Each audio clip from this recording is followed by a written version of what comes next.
So ito mga ka-chillax, dala na natin si T1 Pro. Susundo tayo kay Commander. Ewan ko lang kung kaya ba siya nito. What? O kaya ko ba siya angkas? Kung sobrang bigat niya, di ba? Hoy!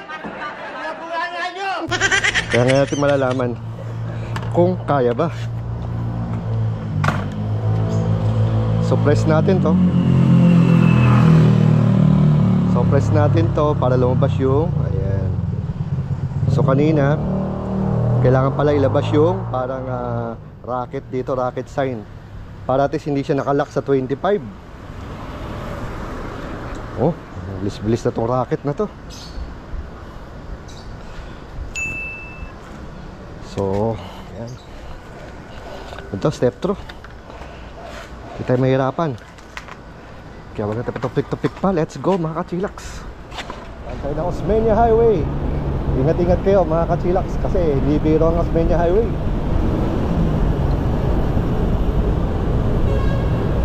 Ayun, masaya na ako. Lampas na ng 25. Hanggang 26 na.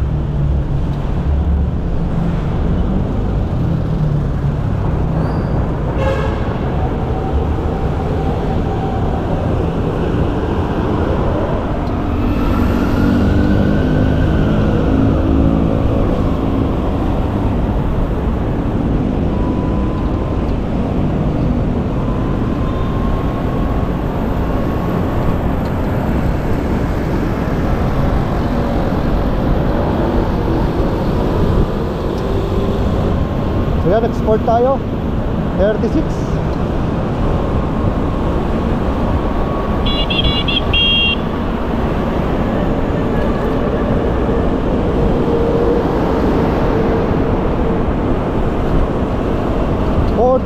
Yan ha. Kaya natin mapagsabayan. 43. Yakang-yaka.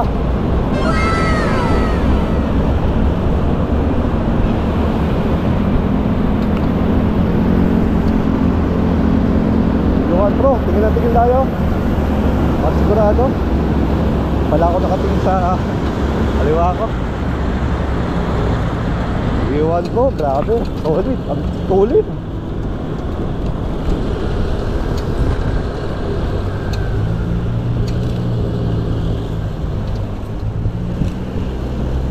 So ano to, heavy duty utility pedal assist bike itong gamit natin. So maganda dito, naka hot tires siya. Ayun, naririnig ko na naman yung kalembang nung ano, nung lock.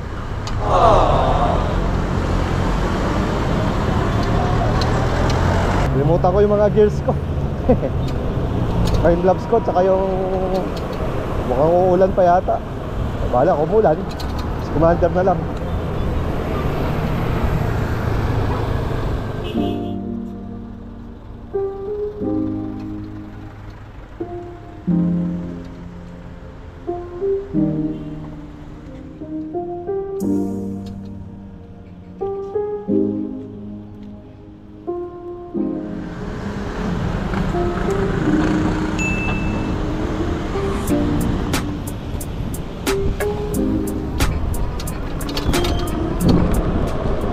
Natin.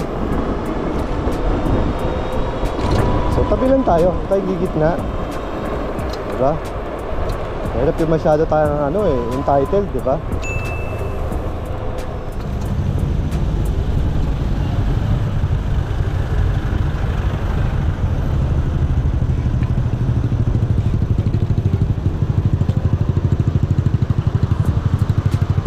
Ito, pwede tayo dito. Ganun tayo.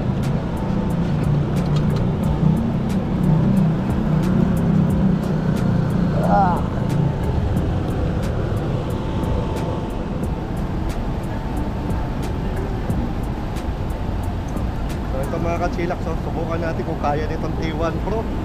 Kasi Commander, dito extra race. Okay. Ano mo muna? Yan. Ano? So ito mga ka-chillax, De La Rosa papunta sa Evangelista.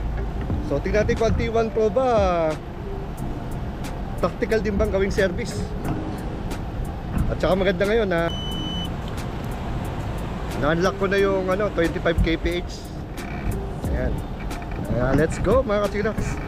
Okay lang, hindi ka naman tatama ng pedal, no?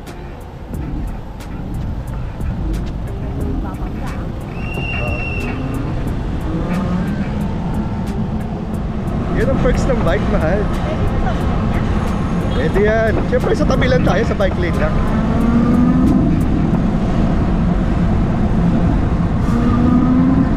So wala, minamani ng T1 Pro. Ilang kilos ka, mahal? 60, o ako 80. 140 kilos, oh. Takbong pogi lang. Takbong chubby lang tayo. So tingin ko naman, hindi naman kape flat. Ayan. Ano, kamusta yung comfort, mahal? Okay na open. Siyempre, bike to. Ano ka ba? Ano ka? Naka 4 wheels? Yung aircon ko.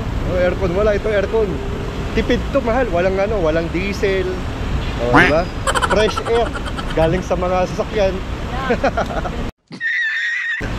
Diba? Buti na lang maaga, medyo late yung mo. Aircon dito. Oo. Maaraw, gumainit ko. Oo. Kaya pumayag na rin ako na medyo hapon-hapon ka ng konti. Hindi kasi mahal, kaya makulimlim. Parang uulan eh. Parang yung sundo kay Jeric.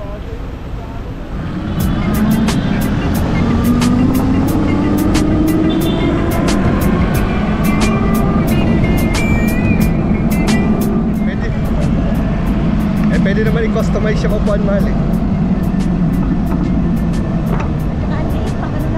Short ride dapat. Oo. Kaya nga, pang sundo ko sa'yo. Diba? Ayun nga kay Commander, no? Pang short ride. Dahil hindi siya biker eh. Hindi ka kasi bikers, mahal eh. Kaya sa mga bikers, panalo na to. Wala ka ng gasolina. Tolin pa. Heavy duty pa.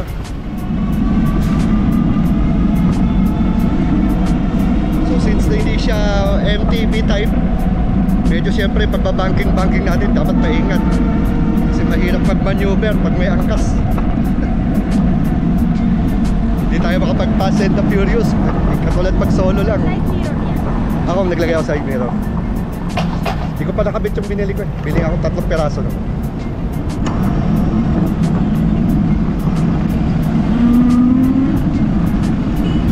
Maganda dito, may headlight, meron tong brake light. Wala nga lang signal light. Kaya kahit pa paano, may mga safety features siya. Decent naman ang kanyang preno. Lakas naman. Mga lang pagka medyo tatagilid ka para bumangking, medyo pag hindi ka marunong mag-balance, maaaring sumemplang. Pag diretso, okay lang. Pero pagdating sa mga hakot, very good siya. Wala akong nakikitang pagbagal ng pagbagal ng takbo. Tayo, ayan. 25 to 27 kph. Alalay sa tayo, no?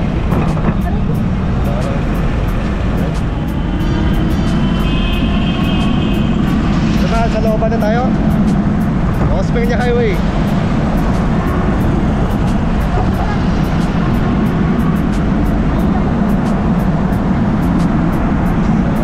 Tayo.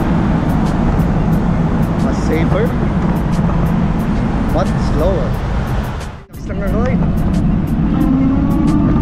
Gamit ko nito, eco pa lang. Dahil baka umigtad si Bossing, magalit. Speed 1 pa lang tayo. Head turner, mahal. Hindi ko alam po, ikaw ang head turner o yung e-bike mahal eh. Pag dismissal mahal, sinasarado talaga yan. Oo, na school. Sinasarado talaga, may oras lang yan. Yan, malalaman natin to, may tulay doon. Yan. Kung makakaahon ba? Kasama ko itong heavy duty na kasama ko. Mahal. Ano, kaya ba?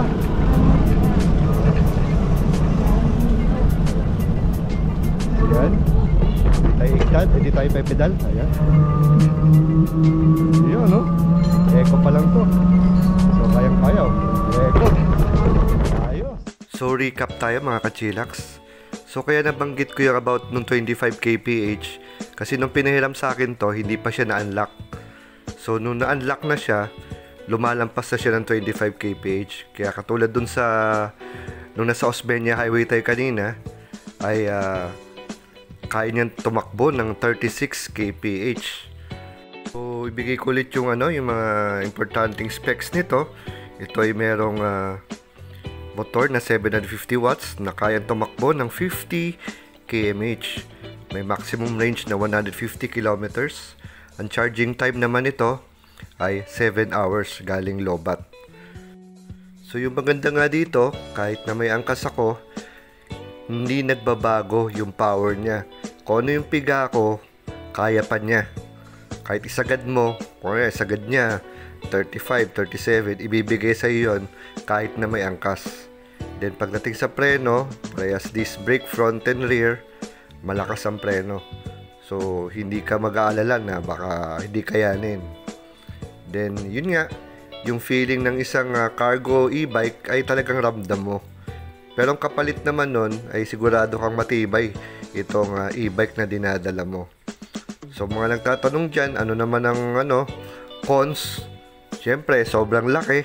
Kung wala kang parking na maluwag, may kalakihan to. Then, yun nga, isasabi ko kanina about yung pagliko, pag-banking ay alanganin. Dahil sa sobrang haba niya, kailangan ingat ka lang sa mga liko-liko. So, dahan-dahan lang. Then, pagka diretso ka na, ayun, pwede ka nang humataw. And very stable talaga siya. Dahil naka-fat tires, ang ganda ng framing. So, wala akong masabi sa ride. So, nag-enjoy ako. Bihira din kasi ako makahiram ng e-bike na may angkasan na pwedeng 2 adults. So, sa next vlog natin, isasama ko naman yung tropa ko, si Newell. Kaming dalawa, ako naman na angkas. Tingnan natin kung kakayanin nito kasi mas mabigat kaming dalawa. So sana nagustuhan niyo ating munting vlog dito sa ating Fido T1 Pro. So till here, this is Well Esquila. Ride safe and God bless.